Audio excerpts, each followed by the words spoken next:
திருச்சிற்றம்பலம். தென்னாளுடைய சிவனே போற்றி, எந்நாட்டவர்க்கும் இறைவா போற்றி. அண்ணாமலையமண்ணா போற்றி, கண்ணார் புதக்கடலே போற்றி. ஏகம்பத்துரையந்தாய் போற்றி, பாகம் பெண்ணுருவானாய் போற்றி. காவாய் கனகத் திரளே போற்றி, கைலை மலையானே போற்றி போற்றி. சிற்றம்பலம் சிற்றம்பலம் சிற்றம்பலம். எல்லாம் வல்ல எங்கள் ஏகம்பப் பெருமானுடைய திருவடிகளை நான் மனமொழிமைகளால் இதை வழங்கிக் கொள்கின்றேன். அருளுருவாக காமகோடி பீடத்தில் எழுந்தருளி அருளாசி வழங்குகின்ற ஸ்ரீ சங்கராச்சாரிய சுவாமியுடைய திருவடி கமலங்களை நான் மனமொழிமைகளால் இதை வழங்கிக் கொள்கின்றேன்.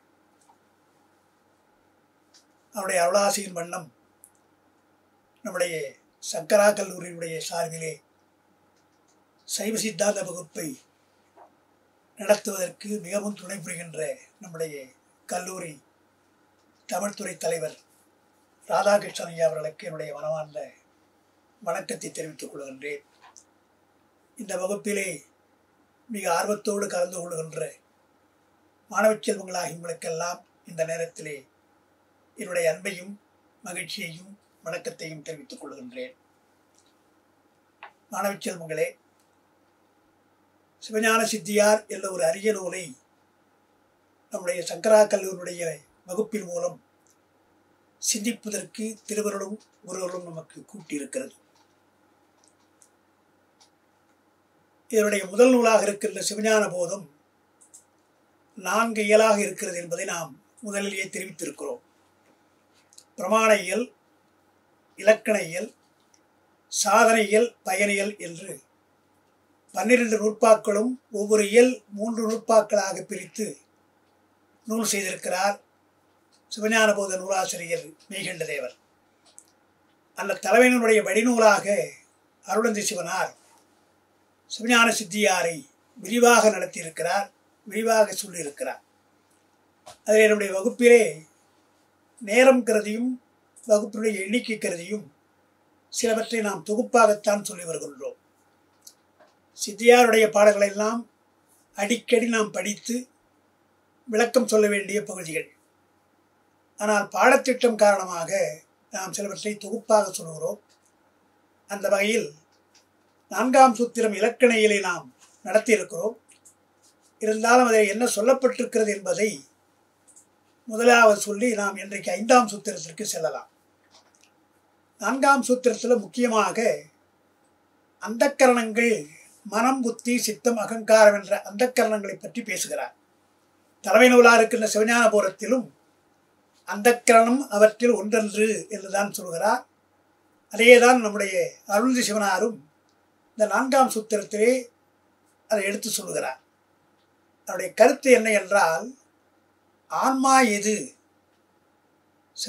சைவ சித்தாந்தம் சொல்லுகின்ற பதிபசு பாசம் என்ற 3 பொருள்ல பதியினுடைய இலக்கணம் என்ன, பசுனுடைய இலக்கணம் என்ன, பாசத்தினுடைய இலக்கணம் என்ன என்று சொல்வதற்கு முன்னால் அந்த பதி உண்மை, பதி இருக்கிறதா, கடவுள் இருக்கிறதா, ஆன்மாக்கள் இருக்கின்றனவா, பாசம் என்று சொல்லுகின்ற ஆணவம், கர்மம், மாயை போன்றவையெல்லாம் இருக்கின்றனவா என்று முதல்ல அதை நிறுவனம். எந்த பொருளை பற்றி பேசினாலும் அந்த பொருள் இருக்கிறதா என்று முதல்ல சொல்லணும். அதற்கப்புறம் தான் அதற்கு இலக்கணம் சொல்லணும். எனவே பிரமாண எல்லை இந்த 3ஐயும் பதி, பசு, பாசம் என்ற 3ம் இருக்கிறது என்று சொல்ல வருகிறார். அதில் பசு என்பது ஆன்மா, உயிர். அந்த உயிர் இருக்கிறதா இல்லையா என்று நாம் ஒன்றும் நிறுவ வேண்டிய அவசியம் கிடையாது. கடவுளாவது இருக்கிறாரா இல்லையா என்று சந்தேகப்படுகிறார்கள், அதற்கு நிறுவ வேண்டிய அவசியம் இருக்கிறது. ஆனால் உயிர் இருக்கிறதா இல்லையா என்றால், கடவுளைப் போல உயிரும் கூட அருவமாக இருந்தாலும் உயிர் எங்கே இருக்குன்னு நமக்கு தெரியல. இருந்தாலும் உயிர் இல்லைன்னு யாரும் சொல்றது கிடையாது.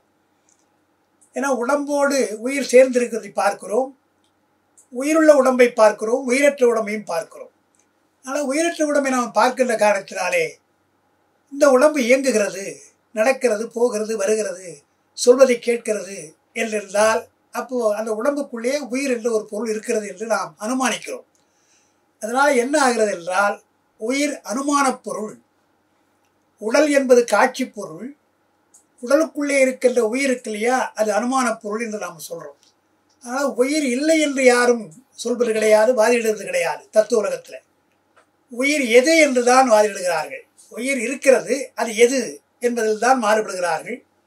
அதைத்தான் 3வது சூத்திரத்தில் தூளதேக ஆன்மா, சூக்குமதேக ஆன்மா, பிராணன் ஆன்மா என்றெல்லாம் பல வகையாக பௌத்தர்களும் லோகாயுதர்களும் சொல்லுகின்ற கருத்தை எல்லாம் நாம் எடுத்து விளக்கி இருக்கிறோம். எது ஆன்மா என்றால் தூள உடம்பே ஆன்மான்றாங்க. அப்புறம் பிராணவாயு ஆன்மான்றாங்க. அப்புறம் சூக்குமதேகம் ஆன்மான்றாங்க. இப்படி அதெல்லாம் இல்லை, ஆன்மா இல்லை என்று நாம் மறுத்துவிட்டு 4வது சூத்திரத்தில் வருகின்ற பொழுதுதான் அந்த கரணங்கள் ஆன்மா என்று சொல்கிறார்கள். மனம், புத்தி, சித்தம், அகங்காரம் என்ற அந்த 4ம் ஆன்மா என்று வாதிடுகிறார்கள் அந்த கரண ஆன்மவாதிகள். அதைத்தான் இங்கே மறுக்கிறார். ஐம்பொறிகள் ஆன்மா என்று 3ஆம் சூத்திரத்தில் லோகாயுதர்கள் பேசுகிறாங்க. 5 பொறிகள் என்றால் மெய்வாய் கண்மூக்கு செவிதான் ஆன்மா என்று சொல்கிறாங்க. நாம் அதை எப்படி மறுக்கிறோம்? கண் என்று சொன்னால் அந்த கண்ணுக்கு பார்வை ஒன்றுதான் தெரியுமே தவிர ஓசையை கேட்காது, வாசனையை நுகராது. அப்போ ஒவ்வொரு பொறிகளுக்கும் ஒவ்வொரு தொழில் உண்டு. கண் பார்க்கின்ற தொழிலை, காது கேட்கின்ற தொழிலை, மூக்கு நுகர்கின்ற தொழிலை என்று இப்படி மெய்வாய் கண்மூக்கு செவியெல்லாம் சுவை, ஒளி, ஊறு, ஓசை, நாற்றம் என்ற 5 புலன்களை அறிகின்ற வெவ்வேறு கருவிகளாக இருக்கிறது. அந்த ஒரு கருவி ஒன்றை அறிவையே தவிர மற்றவற்றை அறியாது. ஆன்மா அப்படி அல்ல. ஆன்மா என்றால் அறிவுடையது, அது எல்லாவற்றையும் அறியணும். நீ சொல்வது போல 5 பொறிகளும் ஆன்மான்னு சொன்னால் அதுதான் அறிவுள்ள ஆன்மான்னு சொன்னால், கண் காதை அறியணும், காது கண்ணை அறியணும். அந்த மாதிரி அறிய முடியலை. கண்ணுக்கு காது தெரியாது, காதுக்கு கண்ணு தெரியாது என்றால் ஒரே உடம்பில் இருக்கின்ற 5 பொறிகள் ஒன்றை ஒன்று அறியாத காரணத்தினாலே அதை ஆன்மா என்று சொல்ல முடியாது. அதுக்கப்புறம் இன்னொன்று, கண் பார்க்குமே தவிர கேட்காது, காது கேட்குமே தவிர பார்க்காது. அப்போ அந்த குறையும் இருக்கிறது. ஒரு பொறி ஒரு தொழில்தான் செய்யும். இதெல்லாம் அறிவுடைய ஆன்மாவுடைய இயல்பு அல்ல. ஆன்மா என்ன செய்கிறது? நாம் என்ன பண்ணுறோம்? படிக்கிறோம், கேட்கிறோம், பார்க்கிறோம் என்றால் கண்ணால் பார்க்கிறோம், காதால் கேட்கிறோம், வாயால் படிக்கிறோம். அப்போது வாய் படிக்கும்படியாக செய்வதும், கண் பார்க்கும்படியாக செய்வதும், காது கேட்கும்படியாக செய்வது எது என்றால் உள்ளே இருந்து ஒன்று இயக்குகிறது.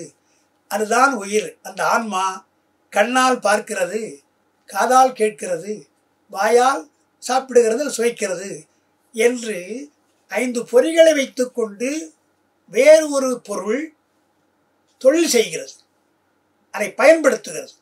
அப்போ 5 பொறிகள் ஆன்மா அல்ல, 5 பொறிகளுக்கு மேலாக இருக்கின்ற ஒரு பொருள், அதுதான் ஆன்மா என்று 5 பொறிகள் ஆன்மா அல்ல என்று அங்கே மறுத்திருக்கிறோம். அதையே இங்கே ஞாபகம் வச்சுங்க. மனம், புத்தி, சித்தம், அகங்காரம் என்ற 4 அந்தக்கரணங்கள் என்று சொன்னால் என்ன சொல்கிறோம்? எப்படி காது கேட்கிறது, கண் பார்க்கிறது சொல்கிறோம் இல்லையா? அதே போல மனம் என்றால் ஒரு பொருளை பற்றுகிறது, புத்தி என்றால் அந்த பொருள் என்ன என்று நிச்சயிக்கிறது, அகங்காரம் எழுச்சி கொண்டு அது என்ன என்று பார் என்று தூண்டுகிறது, சித்தம் அதை சிந்திக்கிறது. ஒரு 4 அந்தக்கரணங்களாக இருக்கிற 4ம் ஒவ்வொரு தொழில் செய்யுது. பற்றுகின்ற தொழிலை செய்வது மனம், நிச்சயிக்கின்ற தொழிலை செய்வது புத்தி, எழுச்சியை செய்வது அகங்காரம், சிந்திப்பதை சித்தம். அப்போ ஒவ்வொன்றும் ஒரு தொழில் செய்வதாலே மனம் சித்தம் அல்ல, சித்தம் மனம் அல்ல, மனம் புத்தி அல்ல, புத்தி மனம் அல்ல என்று நாம் தெரிஞ்சுக்கணும். எப்படி காது கண் அல்ல, கண் காதல்லன்னு சொல்கிறோமோ அதே போல் இந்த அந்தக்கரணங்களும் கூட ஒன்று ஒன்று ஆகாது. மனம் பற்றுமே தவிர நிச்சயிக்காது, புத்தி நிச்சயிக்கவே தவிர பற்றாது, அகங்காரம் எழுச்சி கொள்ளுமே தவிர நிச்சயிக்காது, சித்தம் சிந்திக்குமே தவிர மற்ற தொழில் செய்யாது. எனவே ஒவ்வொரு தொழில் செய்வதாலே 5 பொறிகள் எப்படி ஆன்மாவில் என்று மறுத்தமோ அதுபோல் இந்த 4 அந்தக்கரணங்களை வைத்துக்கொண்டு வேறு ஒரு பொருள் இந்த 4 அந்தக்கரணங்களை பயன்படுத்துவதாலே அந்தக்கரணங்கள் ஆன்மா அல்ல என்று 4ஆம் சூத்திரத்தில் 5 பொறிகள் ஆன்மா அல்ல என்று சொல்வது போல அந்தக்கரணங்கள் ஆன்மா அல்ல என்று இங்கே சொல்லியிருக்கிறார். அது 4ஆம் சூத்திரம். இதில் இன்னும் ஒன்று, உயிர் இதெல்லாம் இதுக்கு பின்னால் அடுத்து இந்த சூத்திரத்தில் என்ன வருகிறது? ஆன்மாவை எது ஆன்மான்னு சொல்லலாம் என்றால் அது உருவப்பொருளா, அருவப்பொருளா, அருவுருவப்பொருளா என்றெல்லாம் ஆராய்ந்து அது உருவப்பொருள் அல்ல, அருவப்பொருள் அல்ல, அருவுருவப்பொருள் அல்ல என்றெல்லாம் ஒன்றொன்றாக நாம் மறுத்திருக்கிறோம். அதை நாம் முன்னே 4ஆம் சூத்திரத்தில் படிச்சிருக்கிறோம். அதை மீண்டும் படிக்க வேண்டிய அவசியம் இல்லை. அதை நினைவுபடுத்துகின்றேன். ஆன்மானுடைய வடிவம் எது என்று நாம் சொல்லணும். அதுக்கெல்லாம் மறுப்பு சொல்லியிருக்கார்கள். ஒன்று வேண்டால் ஒரு உதாரணத்துக்கு வேணால் ஒன்று உங்களுக்கு நாம் சொல்லலாம் என்று எண்ணுகின்றேன். அந்த 4ஆம் சூத்திரத்தில் உங்களுக்கு வருகின்ற பகுதி 2ஆம் அதிகரணம். சும்மா அந்த பாடலை சும்மா பாருங்க. புத்தகம் இருந்தால் பார்க்கலாம், இல்லை பின்னால் ஓய்வாக பாருங்க. அறிவு இச்சை செயல்களெல்லாம் அடைந்து அனல் வெம்மையும் போல் குறிவுற்று அங்கு ஏக அநேக குணகுணி பாவமாகி நெறிவுற்று நிற்கும் என்றால் நிகழ்புலன் கரணமெல்லாம் செறிவுற்று அங்கு அறிவு கொள்ள வேண்டுமோ சீவனார்க்கே என்று ஒரு பாட்டு வருது. அதில் என்ன சொல்கிறாங்க என்றால், சீவான்மாக்கள் எல்லாம் பிரம்மமாக பிரம்மப்பொருள் போல பிரம்மம்தான் பரிணமிக்கின்றது சீவான்மா என்பது வேதாந்தியினுடைய கருத்து. நாம் என்ன சொல்கிறோம், சித்தாந்தத்தில் பரமான்மா என்பது வேறு சீவான்மா என்பது வேறுன்னு சொல்கிறோம். ஆனால் வேதாந்திகள் என்ன சொல்கிறாங்க, பரமான்மா தான் பரிணமித்து சீவான்மாக மாறுகின்றது என்று சொல்கிறான். நாம் என்ன சொல்கிறோம், சீவான்மாக்களுக்கு அறிவு இச்சை செயல் இருக்கிறது, பரமான்மாவுக்கும் அறிவு இச்சை செயல் இருக்கிறது. இந்த ரெண்டுத்துக்கு என்ன வேறுபாடு? நான் வேடிக்கையாக சொல்கிற வழக்கம் உண்டு. மாணவர்கள் எங்கே இருக்கிறார்கள்? வகுப்பில் இருக்கிறார்கள். ஆசிரியர் எங்கே இருக்கிறார்? வகுப்பில் இருக்கிறார். 2 பேரும் வகுப்பில் தான் இருக்கிறாங்க. 2 பேரும் ஒன்றா? ஆசிரியனும் மாணவனும் ஒன்றா என்றால், வகுப்பிலே ஆசிரியர் இருப்பதற்கு என்ன காரணம்? அறிவிப்பதற்கு இருக்கிறார், பாடம் நடத்துவதற்கு இருக்கிறார். மாணவர்கள் எதற்கு இருக்கிறார்கள்? பாடம் கேட்பதற்கு இருக்கிறார். எல்லாரும் வகுப்பில் தான் இருக்கிறாங்க. ஆனால் மாணவர்கள் கேட்பதற்காக இருக்கிறார்கள், அறியாமையை போக்கிக் கொள்ள இருக்கிறார்கள். ஆனால் குருவாக இருக்கின்ற ஆசிரியன் தன்னுடைய அறிவை போதிப்பவனாக இருக்கிறான் என்று பார்க்கிறோம். அதுபோல பரமான்மா என்பது போதிப்பது. ஆசிரியனாக இருந்து வகுப்பிலே ஆசிரியனைப் போல சிவான்மாக்கள் எல்லாம் மாணவர் போல அறிய வேண்டும். ஆனால் சிவான்மாக்களுக்கெல்லாம் கருவிகள் இல்லை என்றால், உயிருக்கு உடம்பு இல்லை என்றால், தனு கரண புவன போகம் 4 சொல்கிறோம். மாயா காரியங்களாக தனு கரண புவன போகங்கள் இல்லை என்றால் ஆன்மாவிற்கு ஒன்றும் தெரியாது. ஆன்மா சித்து பொருள் தான், அறிவான பொருள் தான். ஆனால் அதற்கு உடம்பு என்ற ஒரு கருவி இருந்தால்தான், அந்த துணை இருந்தால்தான் அறிய முடியும். பிரம்மப்பொருள் அப்படி கிடையாது. பிரம்மத்திற்கு தனுகரண போகமே கிடையாது. அது சைதன்ய சுரூபமாக இருப்பதாலே பிரம்மம் பரிணமிப்பது என்பது கூடாது. எனவே சீவான்மாக்கள் வேறு, பிரம்மப்பொருள் வேறு என்று அங்கே முதல்ல நாம் அதை மறுக்கிறோம். அதே போல எல்லாவற்றையும் சொல்லபடியாக ஒரு நினைவுக்காக சொல்கிறேன். சாங்கியர்கள் சொல்லுகின்ற பொழுது அவங்க என்ன சொல்கிறாங்க, புருடன் என்ற ஒரு வார்த்தையை சொல்கிறாங்க. அப்புறம் மூலப்பகுதின்னு ஒன்று சொல்கிறாங்க. புருடன் என்ன என்றால் அவன் தான் அறிவாக இருக்கின்ற ஒன்று புருடன், அது அறிவு பொருள். மூலப்பகுதின்னு சொல்கிறாங்க இல்லையா, அது சடப்பொருள். இல்லை, சடப்பொருள் எப்பொழுதும் தானே இயங்காது. இது நம்முடைய சைவ சித்தாந்த கருத்து. சாங்கியர்களுக்கும் அதுதான் கருத்து. சடப்பொருள் தானே இயங்காது என்பது அவர்கள் ஒத்துக்கிறாங்க.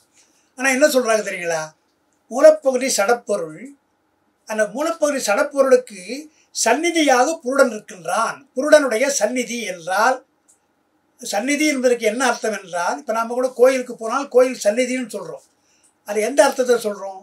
அங்கே பெருமான் இருக்கின்றான், பெருமானுக்கு முன்னே நாம் இருக்கின்றோம். எனவே பெருமானுக்கு முன்னே நின்றால் சந்நிதி என்று நாம் சொல்கிறோம்.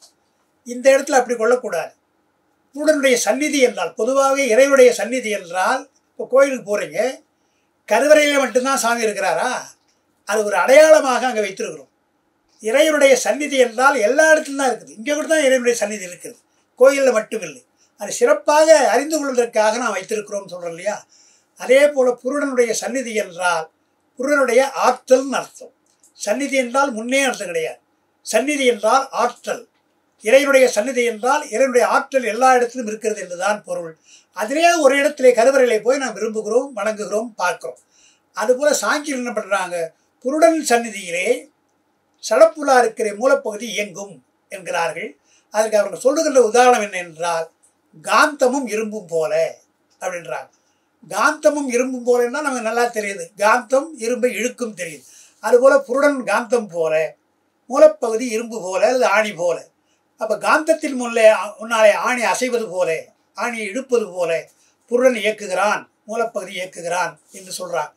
அவன் ஏன் அப்படி சொல்கிறாங்கன்னா, உலகத்தை இயக்குவதற்கும் உயிர்களை இயக்குவதற்கும் இறைவன் வேண்டும் என்பது நம்முடைய கொள்கை, சைவ சித்தாந்த கொள்கை. உலகத்தையும் அவன்தான் இயக்குகிறான், உயிர்களையும் அவன்தான் இயக்குகிறான் என்பது நம்முடைய கொள்கை. உலகு என்ற சொல்லுக்கே தமிழில் சட உலகம், புற உலகம் என்றும் அர்த்தம், உயிர் என்றும் அர்த்தம். திருவள்ளுவர் ஆதிபகவன் முதற்றே உலகுன்னு சொன்னார் இல்லையா, அவன்தான் அடிப்படை. ஆதிபகவனாக இருக்கின்றவன் தான் உலகத்திற்கு அடிப்படைன்னு உலகுன்னு சொன்னார். அந்த உலகு என்ற வார்த்தையில் உயிர்களுக்கும் அவன்தான் அடிப்படை, புற உலகமாக இருக்கிற சட உலகம், நிலம் நீர் தீ காற்று சொல்கிறோம் இல்லையா, அதற்கும் அவன்தான் அடிப்படை என்று தான் வள்ளுவரும் சொல்கிறார். எனவே சடப்பொருளையும் இயக்குபவன், சித்துப்புலாக இருக்கிற உயிரையும் இயக்குபவன் இறைவன் என்று நாம் சொல்கிறோம். ஆனால் அவங்க என்ன பண்ணுறாங்க, இறைவன் அவசியமில்லை, பொருளை இயக்குவதற்கோ புருடன் இயக்குவதற்கோ இறைவன் அவசியமில்லை, புருடன் தானே அறிவுடையதல்லவா, அது தானே இயங்கும், தானே இன்னொரு பொருளை இயக்கும் என்று தான் அவங்க சொல்கிறாங்க. அது எது போல என்றால் காந்தம் போல. காந்தம் ஒரு சடப்பொருள் தான். ஆனால் அந்த சடப்பொருள் எப்படி ஒரு ஆணியை இழுக்கிறதோ இரும்பு இழுக்கிறதோ அதுபோல் புருடன் இங்கே சன்னதி அதே சித்துப்பொருள், அந்த சித்துப்பொருள் சடப்பொருளை இயக்கும் என்று அவங்க சொல்கிறாங்க. அதை நாம் மறுக்கிறோம். எப்படி மறுக்கிறோம் என்றால், காந்தம் என்றால் காந்தத்திற்கு ஒரு எல்லை உண்டு. நம்ம பார்த்துருக்கலாம், ஒரு காந்தம் இருக்கலாம், கையில் காந்தம் வச்சுருக்கலாம், அதுக்கு பக்கத்தில் ஊசியை கொண்டு வந்தாலும் இரும்பை கொண்டு வந்தாலும் இழுக்கும். அது ஒரு எல்லை உண்டு. அந்த எல்லை கடந்து தொலைவில் வச்சிங்கன்னா இழுக்காது. அப்போ காந்தத்திற்கு ஒரு எல்லை இருந்தால் தானே இழுக்கும். அப்போ நீ சொல்கிறது புருடன் அல்ல சொல்கிறியா காந்தம் போகிற, அப்போ புருடனுக்கு ஒரு எல்லை உண்டு, எல்லை அளவில் தான் செய்யும் சொன்னால் அந்த எல்லையில் வைப்பதற்கு யாராவது ஒரு ஆள் தேவை. காந்தம் இழுக்க வேண்டும் என்று சொன்னால் எங்கோ இருக்கிற ஊசி அல்லது இரும்பை அருகிலே கொண்டு வருவதற்கு ஒரு ஆள் தேவை. காந்தம் போல அவன் கிடையாது, சடப்பொருள் கிடையாது, ஊசி போல சடப்பொருள் கிடையாது. அந்த இரண்டு சடப்பொருளை இணைப்பதற்கு ஒரு அறிவுப்பொருள் தேவையல்லவா. எனவே சாங்கியர் சொல்லுகின்ற காந்தம் இரும்பு என்ற உதாரணம் பொருந்தாது. புருடனுடைய சந்நிதியிலே சடப்பொருள் இயங்காது. புருடனையும் இயக்குகிறவன் இறைவன்தான், மூலப்பகுதி இயக்குகிறவன் இறைவன்தான் என்று நாம் மறுக்கிறோம். அதனால் ஆன்மாவை பற்றியும் ஆன்மாவுடைய இயல்புகளை எல்லாம் நான்காம் சூத்திரத்தில் வரிசையாக மறுக்கிறார். உருவமா அருவமா அருவுருவமா என்றெல்லாம் மறுத்து, ஆகாயம் போல அருவும், சில பேர் ஆகாயம் போல அருவம் என்று சொல்கிறாங்க. ஆகாயம் உருவத்தை இயக்காது, அது அருவப்பொருள், உருவத்தை இயக்காது ஒன்று. அப்புறம் அருவுருவன்றாங்க. அருவமும் உருவம் என்றால் ரெண்டு வேறு வேறு தன்மையுடையது, முரண்பட்ட இரண்டு தன்மை ஒரு ஆன்மாவிற்கு இருக்கக்கூடாது என்றெல்லாம் அந்த நான்காம் சூத்திரத்தை மறுக்கிறோம். அப்புறம் அணு போலன்றாங்க சில பேர். உயிர் அணு போல என்று சொன்னால் அது உடம்புக்குள்ளே எப்படி இருக்கும்? அணு என்பது ஏகதேச பொருள். இப்போ சயின்ஸு சொல்லுகின்ற அணு இருக்கு இல்லையா, அது ரொம்ப சின்னதாக கூட இருக்கலாம், சிறிய துகளாக இருந்தாலும் கூட அது ஏகதேச பொருள். அந்த ஏகதேச பொருள் உடம்புல இருந்தால் உடம்புல எத்தனையோ துளைகள் இருக்கின்றன. பொதுவாக 9 வாயில் இருக்குதுன்னு நம்ம சொல்கிறோம். அது இல்லாமல் தோள்கள் எல்லாம் துளை உடையுது. அதனால தான் வியர்வை வருகின்றது, காற்று போகிறது. அந்த துளை வழியாக உயிர் போய்விடலாம் அல்லவா.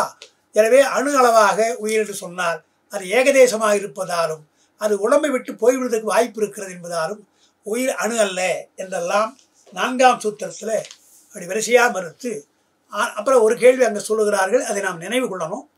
ஆன்மா வியாபகம், ஆன்மா என்ற சொல்லுக்கே வியாபகம் என்று பொருள். அதை சொல்கிறாங்க. ஆன்மா வியாபக பொருள் அல்லவா என்றால் அங்கே நாம் எப்படி எண்ணணும்? வியாபகத்திற்கு மேல் ஒரு வியாபக பொருள் ஒன்று இருக்கிறது என்று நாம் நம்பணும். அதுதான் சைவ சித்தாந்தம் சொல்லுகிறது. ஆன்மா வியாபகம்தான், ஆனால் இன்னொரு வியாபகத்துக்குள்ளே அது அடங்கியிருக்கிறது என்று நாம் சொல்கிறோம். அதுக்கு என்ன உதாரணம் என்றால், நிலம் நீர் தீ காற்று ஆகாயம் சொல்கிறோம் இல்லையா. காற்று என்பது நம்ம கண்ணுக்கு தெரியலை. காற்று என்பது எல்லா இடத்திலும் பரவி கிடக்குது. காற்று இல்லாத இடம் வேற இருக்குது, அது வேற. உலகத்துக்குள்ளே நீங்கள் வந்தீங்கன்னா காற்று உள்ள இடமாக இருக்குது இல்லையா, அது வியாபகம் தானே. வியாபகமாக இருக்கிற காற்றுக்கு மேல் ஒன்று இருக்கிறது என்றால் ஆகாயம் இருக்கிறது. நாமே சொல்கிறோம், சயின்ஸில் ஒத்துக்கிறாங்க. காற்று இருக்கிற இடம், காற்று இல்லாத இடம் என்று வெளின்னு சொல்கிறாங்க. அந்த வெளி என்று சொல்கிற பொழுது தமிழில் நான் ஆகாயத்தை வெளின்னு சொல்கிறேன். வடமொழிகளே ஆகாஷ் அப்படின்வாங்க. ஆகாஷ் என்றால், காஷ் என்றால் ஒளின்னு அர்த்தம். பிரகாசம் சொல்கிறோம் இல்லையா, பிரகாசம் சொல்கிறோம் இல்லையா, அதுபோல் அவங்க ஆகாசம்ன்றாங்க. ஆகாசம் என்றால் ஒளி உடையதுன்றாங்க. நாம் சைவ சித்தாந்தத்தில் ஆகாசம் ஒலின்னு தான் சொல்கிறோம். ஆகாசத்தினுடைய குணம் ஒலி என்று தான் நாம் சொல்கிறோம். அவங்க ஒளி என்று சொல்கிறாங்க. இருக்கட்டும், ஒளியோ ஒலியோ, அந்த ஆகாயம் என்பது காற்றுக்கு மேல் உள்ளது என்று நாம் சொல்கிறோம். காற்று வியாபகம்தான், ஆனால் அந்த வியாபகத்துக்கு மேல் ஒரு வியாபகம் ஆகாயம் இருக்கு இல்லையா, அதே போலத்தான் காற்று போல இருப்பது ஆன்மா, அதுவும் வியாபகம்தான். ஆனால் ஆன்மாவிற்கு காற்றுக்கு மேல் ஆகாயம் இருப்பது போல ஆன்மாவிற்கு மேல் வியாபகமாக இறைவன் இருக்கின்றான் என்று சொல்லி, அப்ப என்ன சொல்லணும்? கடவுள் வியாபகம், ஆன்மா வியாபியம், அப்புறம் உலகமாக இருக்கின்ற ஆணவம் கர்மம் மாயெல்லாம் வியாப்தி என்று 3 சொல் ஞாபகம் வச்சுக்கணும். இந்த 4ஆம் சூத்திரத்தில் அப்படி விளக்கமாக சொல்லியிருக்க மாட்டாங்க. பொதுவாக வியாபின்னு அவுச்சில் எடுக்க வியாபகம்னு சொல்கிறாங்க, அவங்க உரையில் சொல்கிறாங்க. நாம் என்ன ஞாபகம் வச்சுக்கணும்? வியாபகம், வியாபியம், வியாப்தி 3 ஞாபகம் வச்சுக்கணும். வியாபகம் என்பது ஆகாயம் போல இறைவன், ஆகாயத்துக்குள்ளே அடங்கியிருக்கிற காற்று போல இறைவனுக்குள்ளே அடங்கியிருப்பது ஆன்மா, ஆன்மாவிற்குள்ளே எல்லாவற்றிலும் எல்லா ஆன்மாக்களிலும் கலந்திருப்பது வியாப்தி, அது பாசம். இன்னொரு உதாரணம் பின்னால் சொல்ல போகிறாங்க, நான் இங்கேயே உங்களுக்கு சொல்கிறேன். கடல் நீர் உப்பு என்று உதாரணம் சொல்லுவான். கடல் என்றால் அது ஆகாயம்னு வச்சுக்கணும்.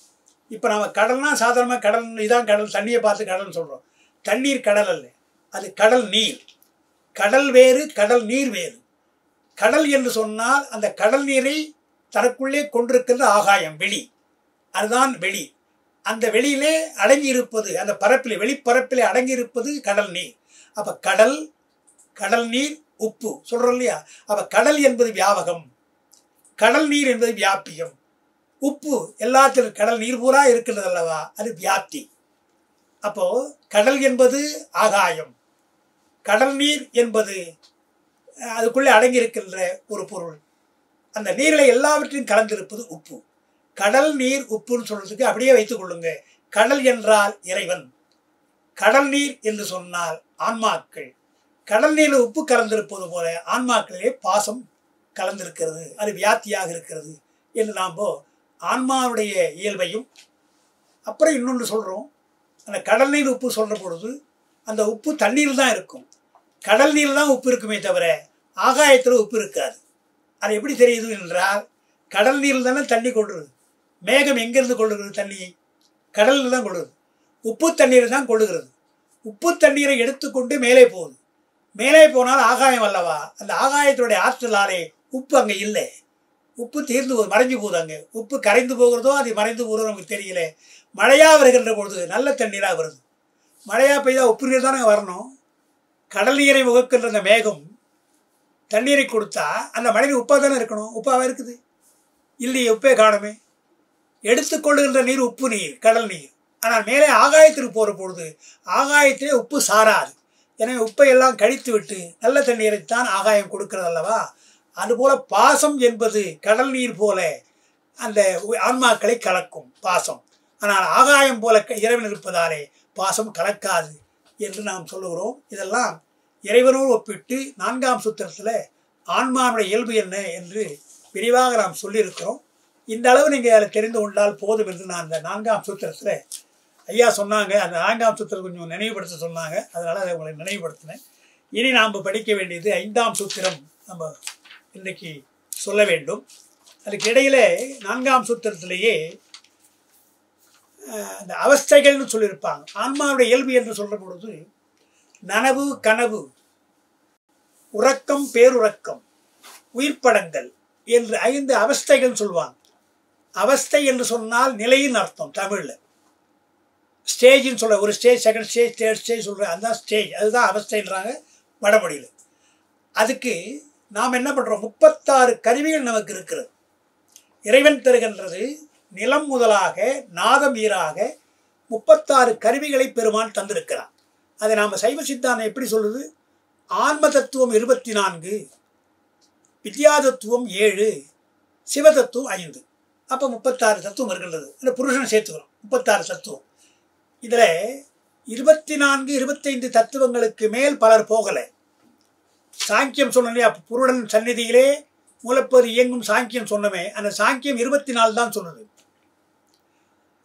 பாஞ்சராத்திரம் என்ற வைஷ்ணவம் 25ன்னு சொல்கிறாங்க. வேதாந்திகள் 27, 29ன்னு சொல்கிறாங்க. 29 சொல்லுகின்றவர்கள் சைவ வேதாந்திகள் என்றும் 27 தத்துவங்கள் சொல்லுகின்றவர்கள் அத்வைதிகள் என்றும் நாம் பிரித்து வச்சிருக்கிறோம். யாரும் 36 தத்துவங்கள் சொல்லவில்லை. ஆனால் சைவ சித்தாந்தம் 36 தத்துவங்களை சொல்லுகிறது. தத்துவம் என்றால் கருவி நான் சொல்லியிருக்கிறேன். தத்துவம்னா பயப்பட வேண்டாம், நமக்கு தருகின்ற இறைவன் தருகின்ற கருவிகள் எல்லாம் தத்துவம். உடம்பு ஒரு தத்துவம், மனம் ஒரு தத்துவம், புத்தி ஒரு தத்துவம். அதுபோல் 36 தத்துவங்கள். இந்த 36 தத்துவங்களில் 35 வச்சுங்க, 36 புருடனை சேர்த்துக்கணும், 35 வைத்துக் கொள்ளுங்க. 35 தத்துவங்கள் எப்பொழுதுமே நமக்கு கூட இருக்குதா, உயிரோடு இருக்கிறதா என்றால், உயிரோடு சேருவது என்பது எல்லா தத்துவங்களும் இல்லை.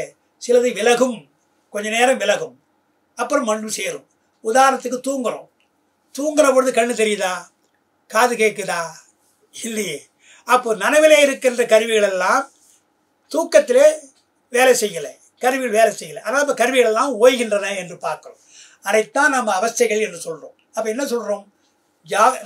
நனவு கனவுன்னு சொன்னோம் இல்லையா தமிழில். அதுக்கு ஜாக்கிரம், சொப்பனம், சுழுத்தி, துரியம், துரியாதீதம் 5ஆ சொல்லுவாங்க. அப்போ ஒன்னொன்றுத்துக்கும் நமக்கு கருவிகள் சொல்லப்பட்டிருக்கிறது. அது இங்கெல்லாம் வருது, பின்னால் சொல்லியிருக்காங்க. அதாவது நனவிலே ஜாக்கிரத்தில் நமக்கு 35 கருவி, எல்லா கருவிகளும் நமக்கு துணை செய்கின்றன. நனவிலே எல்லாம் பார்க்கணும், நல்லா தெரிகின்றது, எந்த விதமான சந்தேகம் இல்லாமல் நமக்கு தெரிகின்றது நனவில். கனவுக்கு போயிட்டா 10 கருவி போயிடுது. ஞானேந்திரியம் கர்மேந்திரியம் இல்லை, 10 கருவிகள் மைனஸ் பண்ணணும். 35 கருவியில் 10 கருவி போனால் 25 கருவி தான் இருக்குது. அப்போ ஞானேந்திரியம் வந்து அறிவுப்பொறி, கர்மேந்திரியம் செயல்பொறி. இந்த 10 கருவிகள் நீங்கி விட்டதாலே, உயிர்கள் விட்டு நீங்குது, விலகி இருப்பதாலே கனவு காண உரிமை தவிர எழுந்தால் என்ன கனவு கண்டோம் என்று சரியாக சொல்ல முடியாது. தெளிவாக கனவு நமக்கு தெரியாது. ஏதோ கனவு கண்டோம் அப்படி சொல்லிக்கிட்டே மறந்து போகும். அப்போ கனவை பதிவு வைக்க முடியாது என்று பார்க்கிறோம். அப்போ 10 கருவி அங்கே போயிடுது இல்லையா? அதனால் நனவிலே 35 கருவி, கனவிலே 25 கருவி. அப்புறம் தூங்குறோம். தூங்குற பொழுது எத்தனை கருவி தெரியுங்களா? 3 கருவி தான். மற்ற 22 கருவி போயிடுது. 25ல் 3 கருவி போக 22 கருவி போயிடுது, நம்ம விட்டு விலகிடுது. 3 கருவி எது என்று சொன்னால் புருடன். அவன் சொல்கிறான் ஆன்மான புருடன் சொல்லணும், அங்கே உயிர்னு சொல்லக்கூடாது. புருடன், பிராணவாயு, சித்தம், இந்த 3 கருவி இருக்கிறது. நல்லா நினைவைத்துக் கொள்ளுங்க. உறக்கத்தில் பாட்டில் இருக்குது, நான் பாட்டை படிக்காமல் உங்களை அர்த்தம் சொல்லி போகிறேன். புருடன், பிராணவாயு, சித்தம், இது எங்கே? உறக்கத்தில். அப்புறம் பேருறக்கம்னு ஒன்று உண்டு. என்ன சார் உறக்கத்துக்கும் பேருறக்கத்துக்கும் என்ன வித்தியாசம் அப்படின்னா, உறக்கத்துக்கும் பேருறக்கும் என்ன வித்தியாசம்? நாம் இரவு ஒரு 10-12 மணிக்கு போய் படுக்கிறோம். நாளைக்கு காலையில் 5 மணிக்கு எழுந்துக்கணும் என்று படுக்கிறோம். சரியாக நம்ம 5 மணிக்கு எழுந்துடுறோம். எழுந்தால் நல்லா தூங்கணும்பா, 11 மணிக்கு படுத்தேன், 5 மணிக்கு தூங்கினேன் என்று எவ்வளவு நேரம் தூங்கினோம் என்ற ஒரு இன்பத்தை அடைகிறோம் இல்லையா? அது உறக்கம். பேருறக்கம் அப்படி அல்ல. நல்லா அலைஞ்சிட்டு ரொம்ப உடம்பு சோர்ந்து போய் படுப்போம். படுத்த உடனே விடியிருக்கா ஆகிட்ட மாதிரி இருக்கும், வெயிலில் வந்த மாதிரி தெரியும். இப்போ தானே படுத்தேன், இதுக்குள்ளே விடிஞ்சுச்சா என்றால் தூக்கத்தினுடைய அளவு தெரியவில்லை என்றால் நன்றாக உறங்கியிருக்கிறீர்கள், அது பேருறக்கம் என்று 2ஆக பிரிக்கிறாங்க. அங்கே கனவு கிடையாது, நேரம் தெரியாது, வேறு எதுவும் இல்லாமல் அடுக்கி போட்ட மாதிரி தூங்கணுமான்னு சொல்கிறாங்க இல்லையா? அதுதான் பேருறக்கம். அதற்கு மேல் உயிர்ப்படங்கள் என்று ஒன்று சொல்லியிருக்கிறார்கள் சைவ சித்தாந்தத்தில். மற்ற யாரும் அதை சொல்லலை. ஜாக்கிரம், சொப்பனம், சுழுத்தி, துரியம் தான் சொன்னாங்க. நாம் சொல்கிறது துரியாதீதம் என்று ஒன்று சொல்கிறோம். உயிர்ப்படங்கள் என்றால் என்ன என்றால், இப்போ சொன்ன தூக்கமோ கனவோ பேருறக்கமோ உடம்புக்கு தான். உடம்பு நன்றாக படுத்துக்கொண்டு நன்றாக ஓய்வு எடுக்கிறது. ஆனால் கனவு காணுகிற பொழுது கூட உயிர் தூங்காமல் இருக்குது, உயிர் இயங்கிக் கொண்டிருக்கிறது. கனவு காணுகிற பொழுது தூங்குகிற பொழுதும் பிராணவாய் மூச்சுக்காற்று போய் வருது, அதை உயிர் இயக்கி கொண்டிருக்கிறது. அப்போது எதையோ ஒன்றை இயக்கி கொண்டு தான் இருக்கிறது கருவி. எனவே உயிருக்கு ஓய்வு கிடையாது. எதுவரையில் நனவில் நமக்கு நல்லா தெரியுது, உயிருக்கு ஓய்வு கிடையாது. கனவுலையும் கிடையாது, உறக்கத்திலும் கிடையாது. பிராணவாய் போவதாலே, பேருறக்கத்தில் கனவில்லை என்றாலும் கூட பிராணவாய் இயக்குவதாலே உயிர் இயங்கிக் கொண்டிருக்கிறது. ஆனால் அந்த உயிருக்கு ஓய்வு தர வேண்டும் என்று எண்ணுகின்றான் பெருமான். உயிருக்கு ஓய்வு தந்தால் இறந்து போகிறது இருக்குது, அது அல்ல. அந்த நேரத்திற்கு உடம்புக்குள்ளே வந்த உயிருக்கு கொஞ்ச நேரம் ஓய்வு தர வேண்டும் என்று எண்ணுகின்றான். பெருமக்களே, ஒரு விஷயம் உங்களுக்கு சொல்கிறேன். தியானத்தை பற்றி சொல்கிறாங்க, யோகிகள் தியானத்தை பற்றி சொல்கிறது என்ன சொல்கிறாங்க தெரியுங்களா? ஒரு 10 நிமிடம் நீங்கள் தியானித்தால் உங்களை மறந்து ஏதோ ஒரு பொருளை, பெருமானையோ பரம்பொருளை ஏதோ நினைத்து 10 நிமிடங்கள் தியானம் செய்தால் அது 2 மணி நேரம் தூங்குவதற்கு சமன்றான். 2 மணி நேரம் தூங்கினால் என்ன அமைதி கிடைக்குமோ, என்ன ஆற்றல் கிடைக்குமோ, அது 10 மணி தியானத்தில் உங்களுக்கு கிடைக்கும் என்று சொல்லுகின்றார்கள் தியானத்தினுடைய பலனாக. அப்போ உறக்கத்தை காட்டிலும் தியானம் பெரிது என்ற இல்லையா? அதே போலத்தான் உயிர் என்று சொன்னால் உயிருக்கு கொஞ்சம் ஓய்வு தேவை. ரொம்ப நேரம் தேவை கிடையாது. ரொம்ப நேரம் ஓய்ஞ்சுன்னு சொன்னால் போயிடுச்சுன்னு அர்த்தம். உடம்பை விட்டு உயிர் போயிடுச்சுன்னு அர்த்தம். உயிர் படங்கள் என்றால் ஒரு 2 கணம் 3 கணம் அன்று நிற்குமா? எது? இதயம் நிற்குமா? இதய துடிப்பு தானே உயிருக்கு முக்கியம். இதய துடிப்பை கொஞ்ச நேரம் நிறுத்தி வைக்குமா? அல்லது பிராணவாயு இயக்கத்தை கொஞ்சம் நிறுத்தி வைக்குமா? அது 2-3 கணங்கள்ன்றாங்க இல்லையா? அது உயிர் படங்கள் என்று சொல்கிறாங்க. அதுக்கு நல்ல உதாரணம் வந்து அந்த காலத்தில் சொன்னாங்க. இப்பொழுதெல்லாம் கடிகாரம் சொன்னால் எல்லாம் இது போல் வாட்சா போச்சு, குவாட்ஸா போச்சு. அந்த காலத்தில் பெண்டுலம் இருக்கும். பெண்டுலம் போட்டு ஆட்டி விடுவாங்க. ஆட்டி விட்டால் அந்த கடிகாரம் ஆடும், பார்க்கலாம். அதுக்கு வந்து வாரத்துக்கு ஒரு முறை சாவி கொடுத்தா போதும். 2 பக்கம் சாவி கொடுக்கும். இந்த பக்கம் சாவி அது அந்த பெரிய முள் சிறிய முள் சுற்றுறதுக்காக, இந்த பக்கம் இருக்கிற சாவி வந்து அலாரத்துக்காக, பெல் அடிக்கிறதுக்காக 2 கொடுப்பாங்க. நான் பார்த்துருக்கேன். நான் எனக்கு சின்ன முதல்ல பார்த்துருக்கோம். அதை என்ன செய்வார்கள்? ஒரு வாரம் முடிந்த உடனே அந்த பெண்டுலத்தை நிறுத்துவாங்க. ஆடிக்கொண்டிருக்கிற பெண்டுலம் நிறுத்திட்டு சாவி கொடுப்பாங்க. சாவி கொடுத்து அப்புறம் ஆட்டி விடுவாங்க. இப்போ பெண்டுலம் ஆடினால்தானே கடிகாரம் ஓடுறதா அர்த்தம். ஓடுகின்ற கடிகாரத்துடைய பெண்டுலத்தை நிறுத்தினா கடிகாரம் ஓடலை, நிற்கிறது. ஆனால் சாவி கொடுத்து விட்டு ஆட்டி விட்டுனே மறுபடியும் ஓடுது இல்லையா? அதே போலத்தான் பெருமான் என்ன செய்கின்றான்?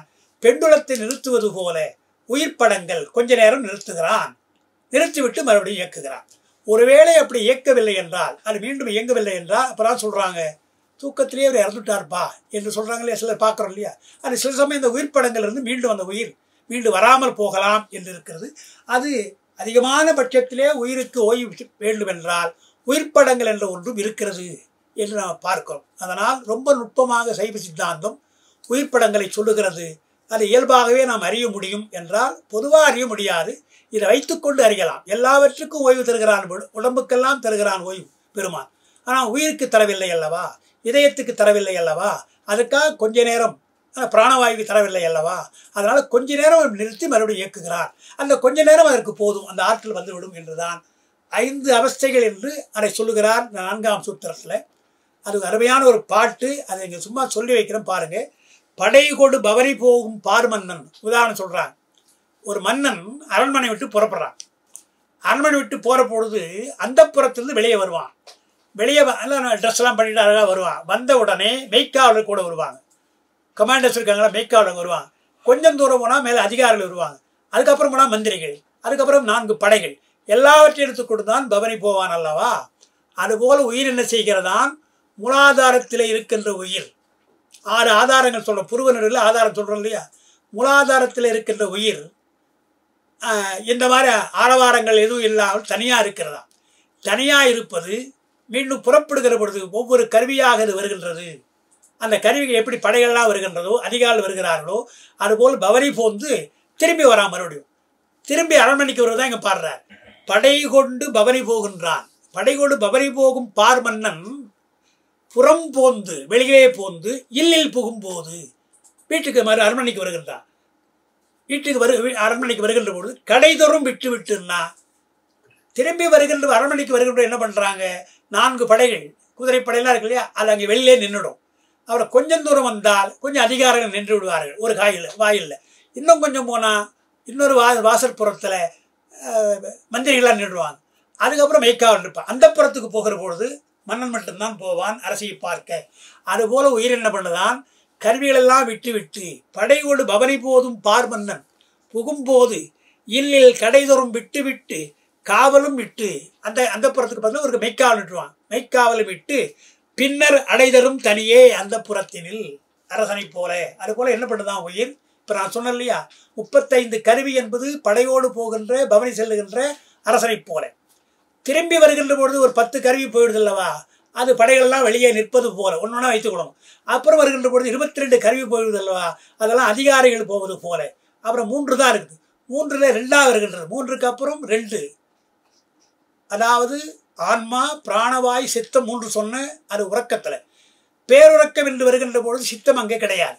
சித்தம் இல்லாமல் துரிய நிலை என்ற 4ஆம் நிலையில் பிராணவாயும் புருடனும் தான் இருப்பாங்க.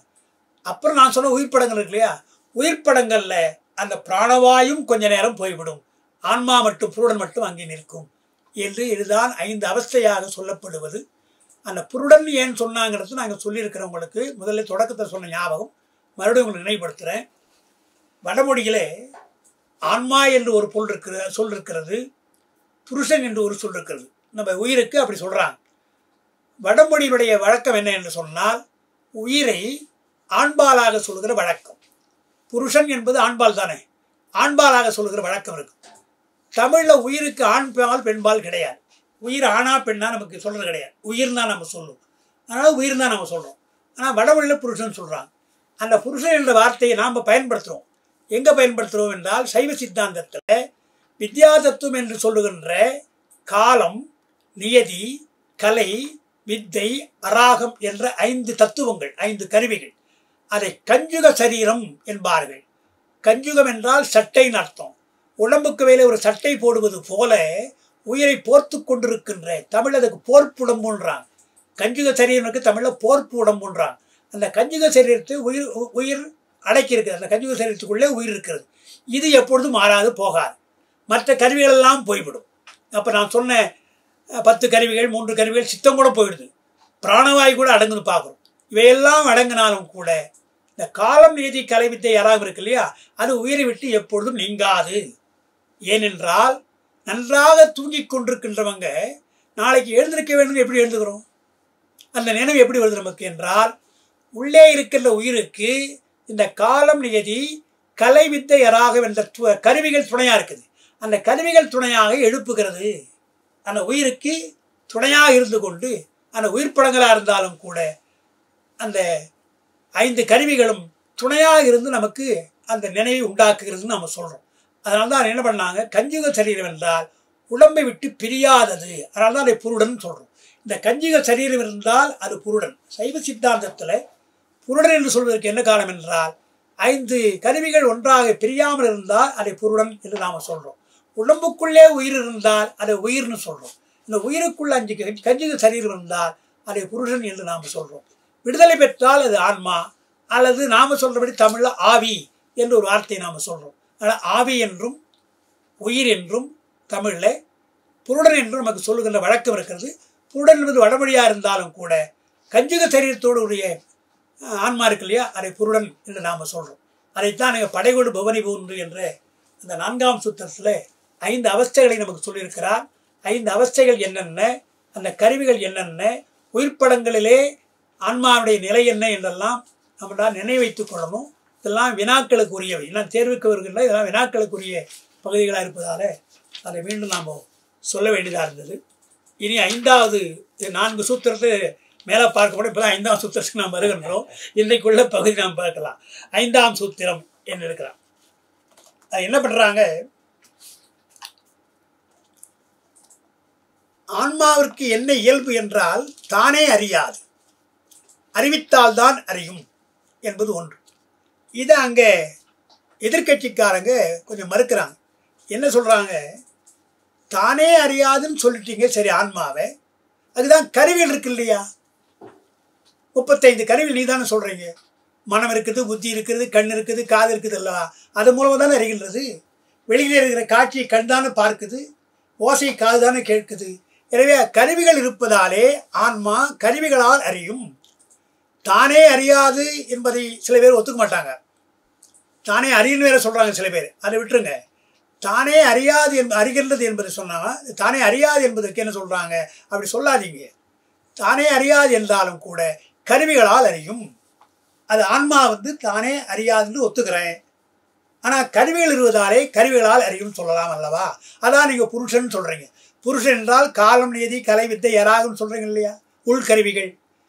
சைவ சித்தாந்தம் என்ன பண்ணுது, 4ஆம் சூத்திரம் படிச்சிங்கன்னா அந்தக்கரணம், மனம், புத்தி, சித்தம், அகங்காரம், அந்த 4 அந்தக்கரணத்தை அந்தக்கரணம் சொல்லுவாங்க. அந்தக்கரணத்துக்கு நேர் தமிழ் என்ன என்றால் உள்கருவி, உள்ளே இருக்கிற கருவி. மெய்வாய், கண்மூக்கு, செவி புறக்கருவி, வெளியில் இருக்கிற கருவி. மனம், புத்தி, சித்தம், அகங்காரம் உள்கருவி. இப்போ சொன்ன பாருங்க, புருடனுக்கு காலம், நியதி, கலை, வித்தை, யாராகும், அது அந்தக்கரணங்களில் உள் அந்தக்கரணம் என்று நாம் ஒன்று சொல்லுவோம். அப்போ 3 கருவிகள், புறக்கருவிகள், மெய்வாய், கண்மூக்கு, செவி என்ற புறக்கருவிகள், மனம், புத்தி, சித்தம், அகங்காரம் என்ற அந்தக்கரணமாக இருக்க உட்கருவிகள் 4. அதுக்கு மேற்பட்ட உள் அந்தக்கரணம் என்று சொல்லுகின்ற கருவிகள், அதுதான் காலம், நியதி, கலை, வித்தை, யாராக என்ற உள் அந்தக்கரணம். அதை அவன் சொல்கிறான், இதான் உள் அந்தக்கரணம் சொல்கிறீங்க இல்லையா, அதன் மூலமாக அறியலாம் அல்லவா ஆன்மா, புருடன் அறியலாம் அல்லவா. அதுக்கு இறைவன் தான் அறிவிக்கின்றான் ஏன் சொல்கிறீங்க என்று மறுக்கிறார். அதான் முதல்ல சொல்கிறது, பொறிபுலன் கரணமெல்லாம் புருடனால் அறிந்தான் மாலை அறிதரா அவையே போல ஆன்மாக்கள் அனைத்தும் எங்கும் செறிதரும் சிவந்தனாலே அறிந்திடும். சிவனைக்கான அறிதரும் சிவனே எல்லாம் அறிந்தும் அறிவித்து நிற்பான். நாம் சைவ சித்தாந்தம் 5ஆம் சூத்திரம் என்ன சொல்கிறோம்னா, ஆன்மா தன்னை தானே அறியாது, கருவிகளாலும் அறியாது. கருவிகள் மூலமாக இறைவன் தான் நமக்கு அறிவிக்கின்றான் என்றால் எந்த கருவியும் இல்லாமல் தானே அறிகின்றவன் சிவன். இப்போ உங்களுக்கு நான் பாடம் நடத்துகிறேன். நான் என்ன பண்ணுறேன், பாடம் நடத்துறதுக்கு முன்னால் என்ன பாடம் நடத்தணும்னு நான் படிக்கிறேன். நான் உணர்ந்த பின்னால் தான் உங்களுக்கு உணர்த்த முடியும் அல்லவா? ஆனால் எனக்கு ஒருத்தர் சொல்ல வேண்டியதாக இருக்குது. எனக்கு உங்களை மாதிரி எனக்கு ஒருத்தர் சொல்ல வேண்டியதாக இருந்தது, சொல்கிறாங்க. இறைவனுக்கு அது தேவையில்லை. இறைவன் தானே அறிகின்றவன் அல்லவா? ஒருவன் சொல்லியே நாம் படித்தாவே நம்ம நல்லா சொல்கிறோம், விளக்கமாக சொல்லணும்னு ஆசைப்படுறோமே. எல்லாவற்றையும் தானே அறிகின்றவன் எவ்வளோ அழகாக விளக்குவான். எனவே எல்லா உயிர்களுக்கும் அவன் தானே அறிவியதாலே எல்லா உயிர்களுக்கும் அவன் தான் அறிவிக்கின்றான். சிவனே அறிகின்றான், சிவனே அறிவிக்கின்றான். சைவ சித்தாந்தத்துடைய ஒரு சிறப்பு என்ன என்றால், மற்ற மதங்கள் எல்லாம் மற்ற சமயங்கள் எல்லாம் கடவுள் நமக்கு துணை செய்யும். அது எப்படி பேச்சு முறையில் சொல்லுவாங்க தெரியுமா? கடவுள் காட்டுமே தவிர ஊட்டாதுன்னுவாங்க. தாய் போல ஊட்ட மாட்டான் கடவுள், கடவுள் காட்டுவான், ஊட்ட மாட்டான் என்பது மற்ற சமயங்கள். ஆனால் சைவ சித்தாந்தம் அப்படி சொல்லலை. கடவுள் காட்டுவான், ஊட்டுவான். அதான் நம்முடைய கருத்து. அது எதுபோல என்றால், உங்களுக்கு அறிவிக்கிறான் என்று சொன்னால் அவன் எல்லாவற்றையும் அறிந்தவன் தான். எல்லாவற்றையும் அறிந்திருந்தாலும் கூட உங்களுக்காக அவன் அறிகின்றான், உடன் கூட அறிகின்றான். எதுபோல என்றால், இப்போ இந்த பாடத்தை நான் ஏற்கனவே பாட்டை படிச்சிருக்கிறேன், எனக்கு இந்த பாட்டு தெரியும். இப்போ உங்களுக்கு நடத்துகிற போது நான் படிக்கிறேன்னா இல்லையா? அந்த மாணவரோடு சேர்ந்து நான் படிக்கிறேன் இல்லையா? எனக்கு தெரிந்த பாடலாக இருந்தாலும் கூட உங்களை விளக்குவதற்காக படிக்கிறேன் இல்லையா? அதேபோல் பெருமான் எல்லாவற்றையும் அறிந்தவனாக இருந்தாலும் கூட உயிர்களுக்கு அறிவிப்பதற்காக அவனும் கூட அறிகின்றான். எனவேதான் காட்டும் அறிவு காணும் அறிவு. சைவ சித்தாந்தம் சொல்லுகிற பொழுது சூரியன் காட்டுவான், ஆனால் பார்க்க மாட்டான், அவனுக்கு தெரியாது. கண் பார்க்குமே தவிர காட்டாது. இதுவும் ஒளிதான். கண்ணொளி காணுமே தவிர காட்டாது. சூரிய ஒளி காட்டுவே தவிர காணாது. இறைவனுடைய ஒளி எப்படி என்றால், அவன் பார்ப்பான், மற்றவர்களுக்கு அறிவிப்பான். இறைவன் எல்லாவற்றையும் அறிவான், தானே அறிவான், அறிந்தவற்றை மற்றவருக்கு சொல்லுவான். காரைக்கால் அம்மையாருடைய பாட்டு ஞாபகம் வச்சுங்க, மேற்கோள் காட்டலாம். முக்கியமான பாட்டு. அற்புத திருவந்தாதியில அறிவானும் தானே, அறிவிப்பான் தானே, அறிவாய் அறிகின்றான் தானே, 3 நிலையில் சொல்லியிருக்கிறார். அறிவானும் தானே என்றால் தான் அறிவான், யாரும் சொல்லாமல் தானே அறிவான். அறிவிப்பான் தானே என்றால் தான் அறிந்ததை மற்றவருக்கு சொல்லுவான், உயிர்களுக்கெல்லாம் அறிவிக்கின்றான். அப்படி அறிவிக்கின்ற பொழுது அறிவாய் அறிகின்றான், உங்களுக்கு அறிவிக்கிற பொழுது அவனும் கூட அறிகின்றான் என்று 3 நிலையில் சொன்னதால அந்த பாட்டு காட்டும் அறிவு காணும் அறிவை விளக்குவது என்று நமக்கு சொல்லுவாங்க. அதைத்தான் இங்கே 5ஆம் சூத்திரம் என்ன சொல்கிறாங்க, கருவிகளால் அறியும் அல்லவா புருடன், இறைவன் வேண்டுமா, சிவன் ஒருவன் வேண்டுமா என்று அவங்க கேட்கிறாங்க. அதுக்கு தான் நாம் இங்கே விளக்குறோம். என்ன என்ன விளக்கம் சொல்கிறோன்னா, முதலாவது அந்த சாதாரண விளக்கம் தான். அது உங்களுக்கு ஏற்கனவே சொன்னது. கருவிகள் எல்லாம் சடப்பொருள். நல்லா ஞாபகம் வச்சுங்க. தர்க்க மதம் கூட இதே மாதிரி தான் சொல்கிறாங்க. அதை தான் எடுத்து சொல்கிறாங்க அருள் சிவனார்.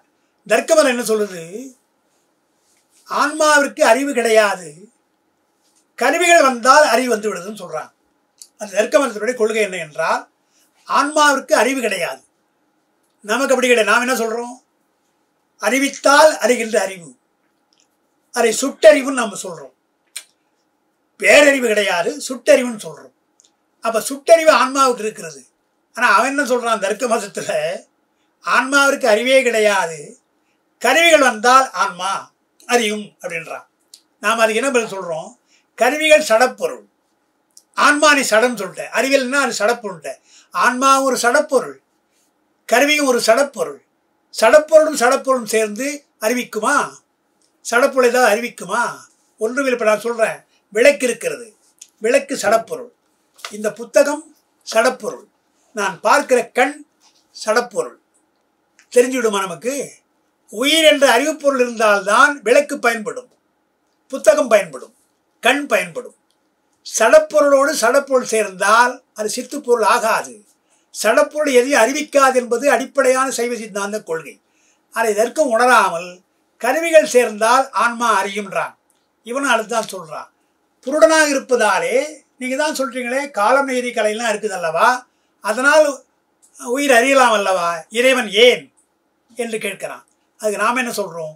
புருடனாக இருந்தாலும் கூட அந்த சடப்பொருள் தான் கருவிகள் எல்லாம். காலம் நீதி கலை வித்தை அராகமெல்லாம் சடப்பொருள். எனவே புருடனுக்கு ஒருவன் அறிவிக்க வேண்டும் என்று தான் பார்க்கிறோம். ஒரு உதாரணம் சொல்கிறேன். அதை சைவ சித்தாந்தம் பல இடங்களில் பல உதாரணம் சொல்லுது. பார்வையே அற்றவன் ஒருத்தர் இருக்கிறான், அதாவது பிறவி குருடனாக ஒருத்தர் இருக்கிறான். கொஞ்சம் வளர்ந்தாச்சுங்களா, ஒரு 10 வயசு 15 வயசு வந்துடுவான், வாலிப வயசு வந்துடுச்சு. ஏதோ இன்றைக்கி இருக்கிற மருத்துவத்துறை காரணமாக அந்த பார்வையற்றவனுக்கு பார்வை தருகின்றோம். பார்வை தந்தவுடனே நல்லா பார்க்கிறான். நல்லா பார்க்கிற பொழுது எது எதுன்னு அவனுக்கு தெரியுமா? முக்கியமாக அவங்க அப்பா அம்மா பக்கத்தில் நிற்பாங்க, தெரியுமா அவனுக்கு? ஏன்னா அவன் பார்த்தது கிடையாது. அப்பா அம்மா நிற்கிறாங்க, கண்ணுக்கு தெரிகிறது, ஆனால் அவங்க தான் அப்பா அம்மான்னு தெரியாது. அப்போ சொல்லணும் இல்லையா? பார்வை வந்த பின்னாலும் கூட நான் தான்ப்பா அவங்க அப்பா, நான் தான்ப்பா அவங்க அம்மா என்று சொன்னால்தான் அவன் அறிந்து கொள்கிறான். உலகப் பொருளெல்லாம் அறிவிக்கணும், எல்லாவற்றையும் அறிவிக்கணும். இது மேசை, இது நாற்காலி என்று ஒன்று சொன்னால்தான் அறிவிப்பான். பார்வை வந்ததாலே எல்லாம் அறிந்தது கிடையாது. அதைத்தான் நம்ம புருஷன் சொல்கிறோம். புருடன் என்பது எது போல என்றால், பார்வையற்றது போல உயிர் இருக்கிறது. பார்வை அறுவை சிகிச்சை பின்னாலே கண் பெற்றது போல புருடனாக காலம் நீதி கலை வித்தையாரா என்ற கருவி வந்துள்ளது. கருவி வந்து விட்டது, பார்வை வந்து விட்டது போல கருவி வந்து விட்டது ஆன்மாவிற்கு. ஆனால் பொருள் தெரியுமா என்றால் பொருளை ஒருவன் அறிவிக்க வேண்டும். அதனால் இறைவன் அங்கே உங்களுக்கு அறிவிக்கின்றான் என்றுதான். கண் இல்லாத ஒருவன் கண் பெற்ற பின்னும் கூட அவனுக்கு மற்றவர் அறிவிக்க வேண்டும் அல்லவா, அப்பொழுதுதானே பொருள்கள் தெரிகிறது. அதுபோல் ஆன்மாவிற்கு புருடனாக மாறினாலும் கூட காலம் நீதி கலைவித்தையராக வென்ற கருவிகள் இருந்தாலும் கூட அறிவிக்கின்ற ஒருவன் தேவை, அவன் தான் சிவன் என்று நம்ம 5ஆம் சேர்த்து சொன்னோம். சொன்ன உடனே அதை கேட்டுக்கிறான். நல்லா தான் நீங்கள் சொல்கிறீங்கய்யா. அப்புறம் ஒரு சந்தேகம் எனக்கு வருதுன்றான். என்ன சந்தேகம்னா, சிவன் தானே சொல்லுகிறான், சிவன் தானே எல்லாம் காட்டுறான், ஏன் என்ன எல்லாருக்கும் ஒரே மாதிரி காட்ட மாட்டேன்றான்? அவன் கேட்குறான். என்ன அர்த்தம் தெரியுங்களா அவன் சொல்கிறது? ஒரே மாதிரி இறைவனாக இருந்தால் எல்லாருக்கும் இன்பத்தை தரணும், இல்லை எல்லாருக்கும் துன்பத்தை தரணும். அப்படி இல்லையே.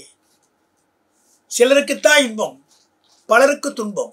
உலக வாழ்க்கை நீங்கள் பார்த்தீங்கன்னா ஏழை மக்கள் தான் அதிகம், வசதியாக வாழ்க்கை ரொம்ப குறைவு தானே. இந்த மாதிரி ஏற்றுத்தாழ்வு செய்வானா? கருணை மிக்கவன் சிவன்றீங்க, அவன் தான் உயிர்களை காப்பாற்றுறான்னு சொல்கிறீங்க, எல்லாம் அறிவிக்கிறான்னு சொல்கிறீங்களே. எல்லாருக்கும் ஒரே சரிங்க, பணம் பொருளை விட்டுருங்க. அறிவிக்கிற பொழுது கூட ஒரு பாட்டுன்னு சொன்னால் சிலருக்கு புரியுது, சிலருக்கு சொன்னாலும் புரியலையே. ஏன் இப்படி ஏற்றத்தாழ்வு? அறிவிலே ஏற்றத்தாழ்வு, உடம்பு வடிவத்திலே ஏற்றத்தாழ்வு, மனசில் ஏற்றத்தாழ்வு, குணத்தில் ஏற்றத்தாழ்வு, பொருளாதாரத்தில் ஏற்றத்தாழ்வு. இவ்வளவு ஏற்றத்தாழ்வு இருப்பானா சிவன்? இறைவன் காட்டுறான்னு சொல்கிறீங்களே என்று அவன் கேட்கிறான். அதுக்கு நாம் என்ன ஒரே பதில் சொல்கிறோம்? இறைவன் காட்டுவான்பா, ஆனால் ஒரு வரையறை வைத்துக் கொள்கிறான். என்ன வரையறை என்றால், உயிர்கள் செய்த வினைக்கு ஏற்றாற் போலத்தான் காட்ட வேண்டும், பக்குவத்திற்கு ஏற்றாற் போல் தானே நாம் செய்கிறோம். ஒரு குழந்தைக்கு தாய் பால் கொடுக்க வேண்டிய நேரத்தில் உணவு அந்த சாலிட் ஃபுட்டை கொடுக்க மாட்டான். பால் குடிக்க உடம்பே சரின்னு வச்சுங்க, உடம்பு சரியில்லாத குழந்தைக்கு பால் தருவாளே தவிர மற்றபடி சாலிட் ஃபுட் தரமாட்டான். ஏன்னா பக்குவம் கிடையாது. அதுபோல் பெருமான் எந்தெந்த பக்குவமான உயிர்களுக்கு எதை காட்ட வேண்டுமோ அதை காட்டுகிறான். அவரவர் செய்த வினை காரணமாக அந்த இன்பத் துன்பத்தை தருகிறான் என்பதாலே அவனுக்கு ஏற்றத்தாழ்வு என்பது யாருக்கும் கிடையாது. நாம் செய்த, எப்படி ஒரு ஆசிரியர் மாணவர்களுக்கெல்லாம் தேர்வு வைத்து திருத்துகிற பொழுது மதிப்பெண் ஒரே மாதிரியே போடுறாங்க. நீங்கள் என்ன எழுதுறீங்களோ அதுக்கு தானே மார்க் போடுறோம். எனக்கு கருணை உண்டு, எல்லாருக்கும் 100 மார்க் போடணும்னு எனக்கு ஆசைப்படுறேன். அது முடியுமா நம்மால்? நீங்கள் என்ன எழுதுனீங்களோ அதுக்கு தானே மதிப்பெண் போட முடியும். அதே போல் நாம் என்ன வினை செய்தோம் அந்த வினைக்கேற்றார் போல் தான் பெருமான் நமக்கெல்லாம் கூட்டுவிக்கிறான். அது இன்பமோ துன்பமோ. வள்ளுவர் அழகாக சொன்னார், வகுத்தான் வகுத்த வகையெல்லாம் கோடி தொகுத்தார்க்கும் துய்த்தல் அரிது. கோடி இருக்கலாம் அவனுக்கு, ஆனால் அவன் செய்த வினை காரணமாக துய்க்க முடியாது. அது வகுத்தான் வகுத்த வகை, பெருமான் சொன்ன வகைன்னு சொல்கிறார் இல்லையா, அதைத்தான் நம்ம இங்கே பதிலாக நாம் சொல்கிறோம். அதுக்கப்புறம் இன்னொன்று, ஆன்மா அறியும் சொல்கிறீங்களே, அறிவுடையதானே. அந்த அறிவுடைய பொருளுக்கு என்ன அர்த்தம்? அப்போது ஆன்மா அறிவுடையன்னு சொல்றதுக்கு என்ன அர்த்தம்? கருவிகள் அறிவிக்கின்றது, அறிவித்தால் அறிகிறது அல்லவா என்றால் இல்லை. அதனுடைய தன்மை என்ன? அது அடுத்த பாட்டும் நீங்கள் கட்டாயம் பார்க்க வேண்டிய ஒன்று. அறிந்திடும் ஆன்மா ஒன்றை ஒன்றினால் அறிதலாலும் அறிந்தவை மறத்தலாலும் அறிவிக்க அறிதலாலும் அறிந்திடும் தன்னையும் தான் அறியாமையானும் தானே அறிந்திடும் அறிவன் என்றாம் அறிவிக்க அறிவன் அன்றே. முக்கியமான பாட்டுங்க. ஆன்மாவினுடைய இலக்கணம் சொல்கிற பொழுது சைவ சித்தாந்தம் என்ன சொல்லுது? அறிந்திடும் ஆன்மான்னா அறிகின்றது. அறிவு அதுக்கு இருக்குது, இல்லாமல் இல்லை. மாணவ பருவத்திலே வகுப்பில் இருக்கிற எல்லா மாணவர்களுக்கும் அறிவு இருக்குது. மாணவர் மட்டும் சொல்லலை, மக்களாக இருக்கிற நமக்கெல்லாம் அறிவு இருக்குது. யாரும் அறிவில்லைன்னு சொல்கிறதே கிடையாது. ஏதோ ஒரு வகையில் ஒரு செயற்படுவதற்கோ ஒரு திறமை வெளிப்படுவதற்கோ அறிவை வைத்திருக்கிறான் பெருமான். ஒவ்வொருத்தரும் கொண்டு வைத்திருக்கிறான். இப்போ மீடியம்னு சொல்கிறோம் இல்லையா? என்ன மீடியம் என்றால், நன்றாக சில பேர் ஓவியம் வரைவான், தன்னுடைய எண்ணத்தை எல்லாம் ஓவியத்தில் வரைஞ்சிடுறான். காவியம் பாடுறான் ஒருத்தன், தன்னுடைய எண்ணத்தினால காவியத்தை பாடுறான். காவியம் பாடுகின்றவன் ஓவியம் செய்ய முடியாது. ஓவியக்காரனுக்கு காவியம் தெரியாது. அவனவனுக்கு ஒரு திறமை இருக்குது அல்லவா? அப்போ அறிவு என்பது ஒவ்வொரு வகையில் வெளிப்படலாம். ஆன்மா அறிகின்றது என்று நாம் ஒத்துக்கிறோம். எல்லா மக்களுக்கும் ஏதாவது ஓர் அறிவு ஈரறிவு என்றெல்லாம் அறிவில்லாமல் உயிர் கிடையாது. உயிருடைய தன்மையை அறிவுடைய தான் நம்ம சொல்கிறோம். அது ஓரறிவு ஈரறிவுன்னு பிரிக்கிறோம். மக்களுக்கு ஆறறிவுன்னு சொல்கிறோம். அந்த ஆறறிவு தானே அறிகிறதா என்றால் இல்லை. சைவச்சித்தான் அதுதான் சொல்லுது. ஆன்மாவுக்கு ஆறறிவுன்னு சொன்னாலும் கூட ஆணவம் என்பது அந்த அறிவை மறைக்கிறது என்பது நம்முடைய கொள்கை. பாசமாக இருக்கிற ஆணவம் மறைப்பதாலே ஆன்மா அறியவில்லை. எப்படி தான் அந்த பாட்டை சொல்கிறார். என்ன இலக்கணம்? ஆன்மா அறிந்திடும் ஆன்மான்னு எல்லாவற்றையும் கருவிகளால் அறிகிறதுன்னு அர்த்தம். அறிந்திடும் என்றால் தானே அறிவது கிடையாது. கருவிகளால் அறிந்த ஆன்மா என்ன செய்கிறது? ஒன்றை ஒன்றினால் அறிகிறது. ஏதோ ஒரு பொருள், இதோ இந்த புத்தகம் என்று சொன்னால் இந்த புத்தகத்தை நான் எப்படி அறிகின்றேன் என்றால் அந்த விளக்கினால் அறிகின்றேன். விளக்கை நான் எப்படி அறிகின்றேன்? அந்த தண்டு தாங்குது இல்லையா, அதால் அறிகின்றேன் என்று ஒன்றை ஒன்றினால் தான் நாம் அறிகிறோம். எனவே ஒன்றை ஒன்றினால் அறிதலாலும் அப்புறம் அறிந்தரை மறத்தலாலும் நமக்கு சொல்ல வேண்டிய அவசியமே கிடையாது. படிக்கிறதுலாம் நல்லா தான் சார் படிக்கிறோம், மறந்து போகுது நாம் சொல்கிறோம் இல்லையா? அப்போ எல்லாம் மறந்து போகுது.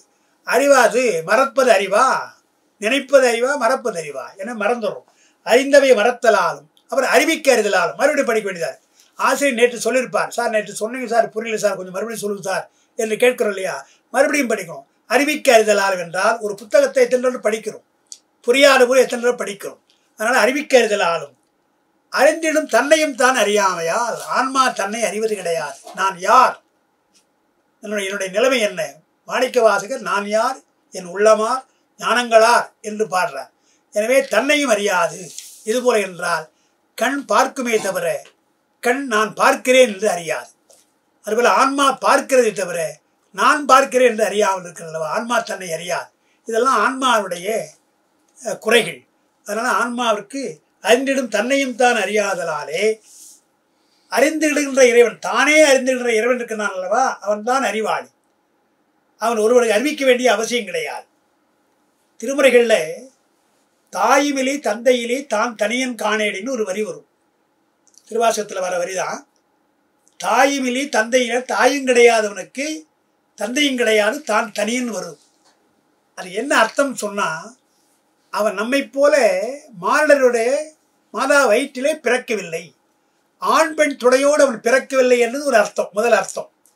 அதை விட இன்னொன்று என்னென்னு சொன்னால், பிறந்த குழந்தைக்கு அறிவிக்கின்றவர் யார் என்று சொன்னால் தாய் தந்தை தான். பொருள்களை எல்லாம் அறிவிக்கின்றவர்கள் யார்? முதல்ல தாய் தந்தை. அவங்க தான் முதல்ல குரு. மாதா பிது தான் முதல்ல குரு. எனவே தாயும் தந்தையும் அறிவிக்கத்தான் குழந்தை அறிகிறது அல்லவா? இவனுக்கு தாயும் இல்லை தந்தை இல்லைன்னா அப்போ யார் அறிவிப்பாங்க? அப்போ தானே அறிகிறான் என்பதை சொல்வதற்குத்தான் இறைவனுக்கு தாயும் இல்லை தந்தை இல்லை என்று சொல்லுகிறார்கள். நம்மை போல மாதா உதரத்திலே வரவில்லை என்பது பிறப்பு இல்லை அவனுக்கு என்று ஒரு அர்த்தம். ஆண் பெண் துணையோடு அவன் பிறக்கவில்லை என்பது இரண்டாவது அர்த்தம். எல்லாவற்றையும் தானே அறிகின்றவன். எல்லா குழந்தைகளுக்கும் தாய் தந்தை தான் சொல்லுவார்கள், எல்லாவற்றையும் சொல்லிக் கொடுப்பார்கள். ஆனால் இறைவனுக்கு சொல்லிக் கொடுப்பவர் யாரும் கிடையாது. தானே அறிகின்றவன் என்பதற்குத்தான் தாயுமிலி தந்தை என்றாங்க. அதைத்தான் அங்கே சொல்றார். தானே அறிகின்ற இறைவன், அறிஞ்சிடும் அறிவன், தானே அறிகின்ற இறைவன் இருக்கின்றானே அவன் அறிவிக்க, அந்த இறைவன் அறிவிக்கத்தான் நாம் அறிகிறோம் என்று ஆன்மாவுடைய இலக்கணத்தை சொன்னார். சொன்னது அடுத்த பாட்டில் எப்படியெல்லாம் நமக்கு கருவிகள் இருக்கிறது என்பதற்கு ஒரு பட்டியல் போடுறார்.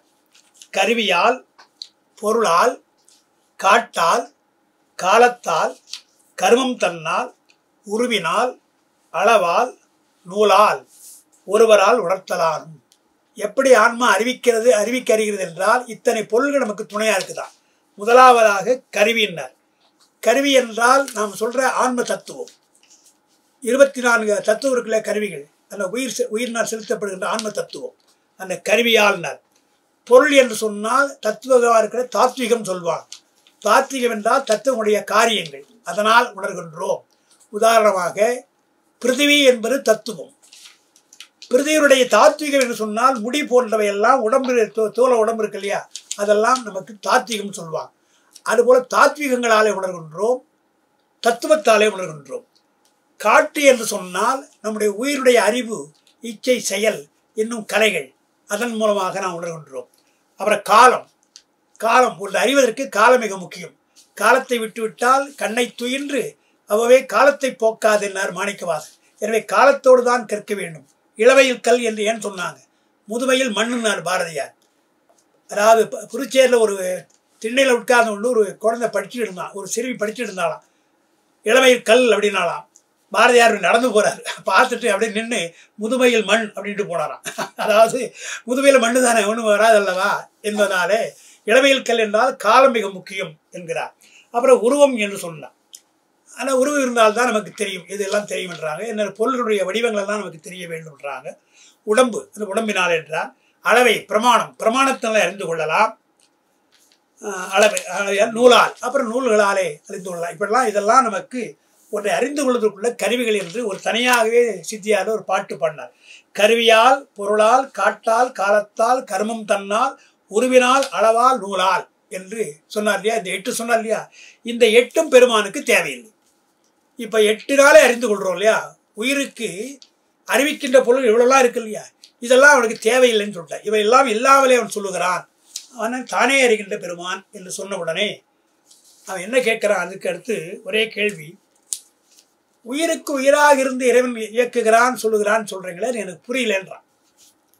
இறைவன் எங்கேயோ வியாபகமாக இருக்கிறான், உடம்புக்குள்ள உயிர் இருக்குது, இந்த உயிருக்குள்ளே எப்படி இருப்பான் என்று ஒரு கேள்வி அவன் கேட்கிறான். அதுக்கு என்ன பதில் என்றால், உடம்பு என்பது ஒரு தூலமாக இருக்குது. இந்த தூல உடம்பு மட்டுமல்ல, சூக்கும உடம்புன்னு ஒன்று இருக்குது, குணசரீரம்னு ஒன்று இருக்குது, இப்போ சொன்ன கஞ்சுக சரீரம்னு ஒன்று இருக்குது, காரண சரீரம் ஒன்று இருக்குது. 5 வகையான சரீரம் இருக்கிறது. 5 வகை சரீரத்தை வைத்துக்கொண்டு உயிர் ஒன்றொன்றை அறிகின்றது. நமக்கு என்ன தெரியுதா? உடம்பின் மூலமாக உயிர் அறிவதற்கு நமக்கு வலிக்குதா? ஐயாது வலிக்குதா? தானாக அறியுதல்லவா. உடம்பு துணையாக அறிகிறது என்றால் ஆற்றல் உள்ளது உயிர். அந்த ஆற்றல் உடையதாலே நனவிலே தூல உடம்பை பயன்படுத்துகிறது, தூக்கத்திலே சூக்கும் உடம்பை பயன்படுத்தி கனவு காண்கின்றது. இன்னும் குணங்கள், அதாவது கோபம் வருகின்ற பொழுது குணசரீரத்தை பயன்படுத்துகிறது. இப்படி ஒன்றொன்னா சொல்கிறாங்க. எந்த அந்த உயிருக்கு என்னென்ன உணர்ச்சி வருகிறதோ அந்த உணர்ச்சிக்கு தகுந்தாற் போல, அதாவது இப்போ நீங்கள் மெக்கானிக் ஷாப் போனீங்கன்னா இந்த நெட் இருக்கும், அதை கழுத்துக்கு ஸ்பேனர் இருக்கும். அந்த ஸ்பேனரில் பல வகையான ஸ்பேனர் இருக்கும், சின்னது பெருசுலாம் இருக்கு இல்லையா. எந்த நெட்டுக்கு என்ன ஸ்பேனர் இருக்கிறது இல்லையா, அதே மாதிரி ஆன்மா என்ன பண்ணுகிறது, எந்த பொருளை காண வேண்டுமோ அதற்கேற்றாற் போல கருவிகளை பயன்படுத்துகிறது. 5 வகையான உடம்பை பயன்படுத்துகிறது அல்லவா. இந்த ஆன்மா என்ற சாதாரண ஒரு பொருளே இப்படி உடம்பையெல்லாம் பயன்படுத்தும்னா இந்த உயிரையே உடம்பாக கொண்டிருக்கின்றான் பெருமான். உடம்பு என்பது உயிருக்கு உடம்பு தனு இது. ஆனால் பெருமானுக்கு எது உடம்பு என்றால் உயிர்கள் தான் உடம்பு. எனவே அந்த உயிரை அப்படி இயக்குகிறான். எப்படி அருவப்பொருளாக இருக்கின்ற உயிர் ஆற்றாலே உடம்பை எல்லாம் இயக்குகிறதோ அதுபோல் உயிருக்குள்ளே உயிராக இருந்து பெருமான் இயக்குகிறான். அது ஒன்றும் பெரிய காரியம் அல்ல என்று அங்கே நாம் பதில் சொல்கிறோம். சொன்ன பின்னாலும் ஒரு கேள்வி 5ஆம் சூத்திரத்தில் நிறைவாக ஒன்று கேட்கிறான். அது என்ன கேட்குறான்னு சொன்னால், இவ்வளோ கஷ்டப்பட்டு உயிர்களுக்கு ஏன் சார் அவர் அருள் புரியணும், அவர் என்ன சுஷ்மா அவர் போக வேண்டியவர் தானே, ஏன் அருள் புரியணும் என்று கேட்குறான். இப்போ நான் உங்களை கேட்குறேன், இவ்வளோ கஷ்டப்பட்டு எதுக்கு இப்போ ரெக்கார்ட் பண்ணுறோம், இதெல்லாம் ஏன் வகுப்பில் எடுக்கிறோம்? உங்களை ஏதாவது கொஞ்சம் புரியணும் தானே, ஆர்வமாக இருக்கிறவங்களுக்கு புரியணும் தானே. அதே போல் பெருமா என்ன செய்கிறான், உயிர்கள் மேல் வைத்த கருணை, அறிவான உயிர் அல்லவா, இது நமக்கு சமமாக வர வேண்டும். சீவனெல்லாம் சிவனுக்கு சமமாக வர வேண்டும். ஆனால் எங்கேயோ கிடக்குதே, பிறவிலே கிடக்கிறதே என்று அந்த பிறவியிலிருந்து நீக்க வேண்டும். எப்படி அறியாமை நீக்க வேண்டும் என்று மாணவர்களுக்கு அறியாமை நீக்க வேண்டும் என்று ஒரு ஆசிரியர் எண்ணுகிறானோ அது உடைக்கிறானோ, அதுபோல் பெருமான் அருளினாலே உயிர்களுக்கு பிறவாவை நீக்கி தருவதற்காகத்தான் அவன் அருளுகிறான். அவனுடைய அருள் எப்படி என்றால், அருள் சொல்லும் பொழுதே அருளது சக்தியாகும். சிவனுடைய சக்தியே என்றால் அது அருள்தான் என்று இங்கே 5ஆம் சூத்திரத்தில் முடிக்கிறார். அருளது சக்தியாகும் அறந்தனக்கு. அருள் அருள் என்று சொன்னால் அவனுடைய குணம். அவனுடைய குணம் அல்ல சக்தி என்றால் அது அருட்சக்தி. அறந்தனக்கு அருளை இன்றி தெருள் சிவம் இல்லை. சிவன் தனியாக கிடையாது, அருளோடு தான் இருக்கின்றான். அந்த சிவமின்றி சக்தி இல்லை. மருளனை அருளால் வாட்டி மண் உயிர்க்கு அளிப்பான். அந்த சக்தியினால் என்ன செய்கிறான்? மயக்கத்தை நீக்குகிறான், ஆணவத்தை நீக்குகிறான், மாயையால் வருகின்ற மயக்கத்தை நீக்குகிறான், கர்மத்தால் வருகின்ற வினையை நீக்குகிறான், செயலை நீக்குகிறான். அதனால் 3ஐ நீக்கிய பின்னால் அவன் அருள் தருகிறான். அந்த அருள் தருவதற்குத்தான் இந்த உடம்பை தந்திருக்கின்றான். அதாவது உயிருக்கு இருப்பது ஆணவம், அது இயல்பாகவே இருக்குது. அது ஒன்றும் இடையில வரல. உயிர் எப்பொழுது இருக்கிறதோ அப்பொழுதே ஆணவம். அப்போ இயல்பாக இருக்கிற குற்றத்தை நீக்குவதற்கு பெருமான் என்ன செய்கின்றான்? மாயையாக இருக்கின்ற உடம்பை தருகிறான். இந்த உடம்பை தரு செயல் செய்ய வைக்கிறான். மனம் அது உட்கருவி, புறக்கருவி. மனம் உட்கருவி. மனத்தை தந்தான், அதனால் நினைக்க சொல்கிறான். வாக்கு மொழியை தந்தான், சொல்ல சொல்கிறான். உடம்பை தருகிறான், செய்ய செய்கிறான். மனமொழி மெய்களால் நம்மை இயக்குகிறான். இயக்க இயக்க அறியாமை நீங்கும். ஆணவம் சடப்பொருள். எந்த சடப்பொருளும் பயன்படுத்த பயன்படுத்த அது தேயும். இப்போ சந்தனக்கட்டை என்றால் தேய்க்க தேய்க்க தேய்ந்து போகுது இல்லையா? இப்போ இப்போ இருக்கின்ற இந்த புது கருவிகள்லாம் இருக்கு இல்லையா, இதை பயன்படுத்தவில்லை என்றாலும் வீணாக போயிடுறான். எலக்ட்ரானிக் கூட்ஸ் என்ன சொல்கிறாங்க, எனக்கு தெரியாமல் ஒரு அன்பர் ஒன்று கொடுத்தார். அந்த காலத்தில் ஏதோ இந்த கேசட் போடுறதுக்காக ஒன்று வாங்கி கொடுத்தார். அதை வாங்கி வச்சுட்டு நாம் ஒரு 6 மாதம் ஒன்றுமே பண்ணலை. போட்டால் இயங்கலை. காரணம் என்ன சொல்கிறாங்க? அது இயங்கவில்லை என்றால் வீணாக போயிடுறாங்க. அதுபோல் சடப்பொருள் எல்லாம் இயங்க இயங்க தேய்ந்து போகும் அல்லவா? அதுபோல் ஆணவம் மலம் கர்ம மலம் எல்லாம் சடப்பொருள்கள். அது இயக்க இயக்க தேய்ந்து போகும். அப்போது செயலால் மாயா காரியங்களால் செயலால் செய்தால் ஆணவ மலம் நீங்கும் அல்லவா? நீங்கினால் பெருமானுடைய அருள் வரும் என்பதற்குத்தான் அந்த 5ஆம் சூத்திரத்தில் பெருமானுடைய அருளை சொல்லி, அருள் என்பது எதற்காக என்றால் ஆன்மானுடைய இருளை நீக்குவதற்காக, பின்னாலே மருளை நீக்குவதற்காக என்று அழகாக சொல்லியிருக்காங்க தமிழில். இருள், மருள், தெருள், அருள், பொருள் என்று 5 சொல்கிறாங்க. இருள் என்றால் ஆணவம், அது போகணும். அதை வைத்திருப்பதாலே மருள் வருகிறது, மயக்கம் வருகிறது, அது மாயை. ஆணவம் மாயை ரெண்டும் சேர்ந்தால் தெருள் என்றால் தெளிவு. தெளிவு வந்தவுடனே பெருமானுடைய அருள் வருகின்றது. அருள் வந்தால் பெருமானுடைய ஆனந்தம் வருகின்றது. அது பொருளை போய் சேருகிறோம் என்று 5ஐயும் நம்முடைய சைவ சித்தாந்தம் சொல்லுகிறது.